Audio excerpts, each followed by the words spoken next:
1958 Lincoln Continental two-door drop head. Not a small car by any means. Apparently when it was produced, it was the largest car produced in US history. I don't think there's been anything bigger made since.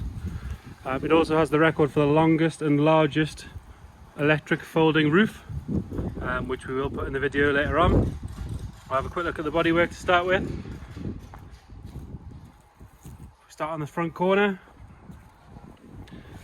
Brilliant white paintwork. Seems to be really nice. If we're looking down the side, it's all nice and straight.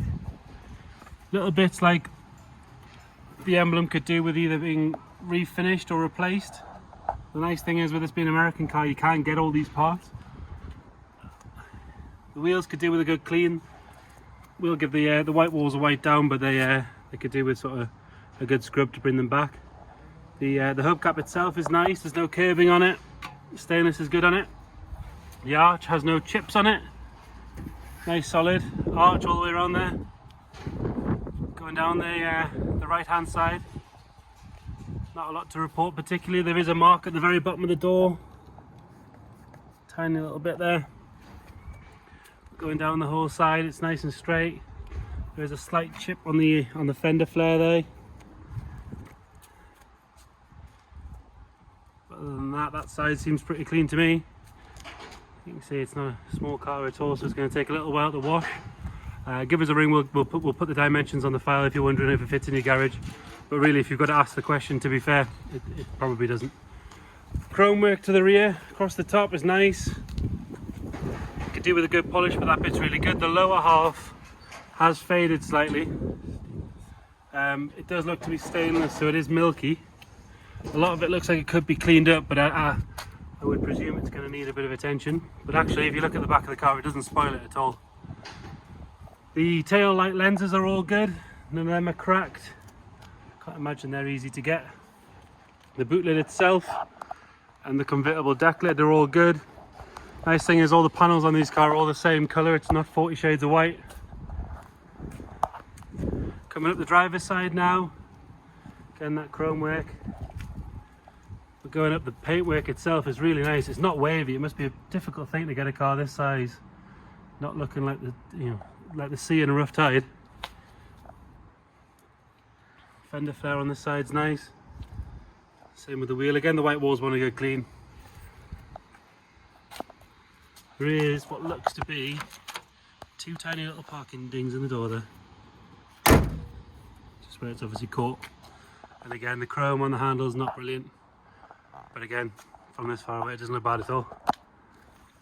Coming down this side, there's been a tiny little crack in the bottom there in the paint, and actually this chrome or the stainless trim along the bottom could do with straightening out. There's a couple of little nips in it. This front quarter, fender if you're American, again nice and straight. The panel gaps are good. Onto the bonnet, it's got a couple of marks. So on the leading edge there, at the back, just where it seems to have clipped a little bit. Emblem itself is nice, wants a good polish, but it's nice. You wouldn't notice any marks on it from the driver's seat because you're about 40 foot away from it. The chrome bumper on the front of the stainless bumper, I'm guessing, is really nice. There's a couple of little bits of pitting in it, but because it's so shiny, you barely notice it actually. Really good. Okay, if we have a look at the interior. Bench seat front and rear, so you could probably fit, I don't know, 15 people in there. Black, red and white combo with a red carpet. Carpet's nice and bright, it's not faded or anything like that. Same with the seats. The seats have obviously been redone at some point. They're lovely and soft. No marks in them at all. No rips or tears or anything like that. Same with on the back of them, they've not been kicked to death or anything like that. Rear bench is the same. Nice and clean, tidy. All the same colour. The door cards match really nice with this sort of 50s style stainless trim around the side, and then in case you forgot where you are, you're in a 50s American car. Electric rear window switches, ashtrays and cigarette lighters. It does come with the covers for the mechanism for the roof, which I'm told are quite rare. They clip and I wouldn't know where to replace one of them if you had to. Driver's side door card, same sort of story. It's very nice. This could do with a good clean, this white piece across the top, just where it's been handled over the years, but actually the black's really good. The stainless is nice. There is some pitting on some of the stainless bits, but I'm guessing it's original, so it's half a century old. Amazingly, electric adjusting rear bench, which seems insane, but it is American. Steering wheel itself, the black part of it's good. I'm guessing it's Bakelite. The white does have some cracking in it, which is sort of up to you whether you think that needs to be replaced or you leave it for a bit of patina. Same with the stainless on it again, same as some of the other trim, it's just got some pitting on it. The dash itself, the dash top has no cracks in it, it's nice, solid, it's not wavy, anything like that, so it hasn't been affected by the heat. The actual gauge pod, so the fascia to it is nice. Very art deco with that font, really nice. It's showing 17,000 miles. We'll go through the paperwork and put something on the description on what we've got to back that up if at all. The top of the dash pod, the vinyl has cracked there, so it hasn't happened on the dash, but it has happened on the dash pod. We'll have a quick look on the passenger side. Grab a cup of tea while I walk around. It's going to take a while. Again, passenger door cards, much the same as the driver's side. The black and the red are nice. A little bit of date on the white. Stainless bits again, a couple of little pitting, but definitely won't forget what kind of car you're in, that's for sure.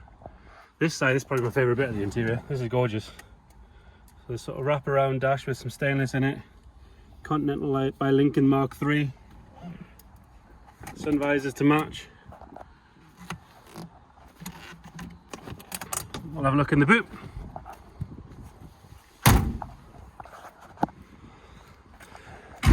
We've had some big boots in the last couple of sales, but this probably just goes even further, I guess.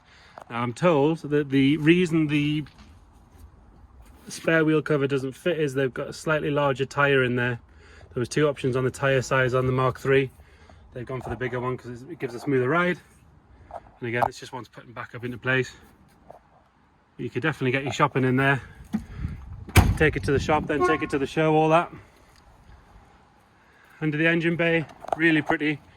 All of the surrounds all been painted to match the body. Quite a traditional American thing to do. But again, it's nice, there's no marks, no one's been laying any tools on that. And then if we look at the air cleaner, that's been painted to match the rocker covers. It's Ford running gear in a Lincoln, so you can get all the parts for it. It's a 7 and a some odd litre V8, so if we start it up, it's not going to be quiet. There you go. Go on the back, there's no smoke or any unwanted fumes. Just a very good noise. So there you have it, 1958 Lincoln Continental Mark III drop head. Oh, one of only 3 in the UK. They only made about 2,000 in total, so there's not even that many in the US. Find another one, I guess. We're going to have to go and find some space for it in the hall now. It's not going to be easy. Any questions, give us a shout. If you want to book a viewing, if you want to have a video call, or you want any more information on it, please let us know. Thank you.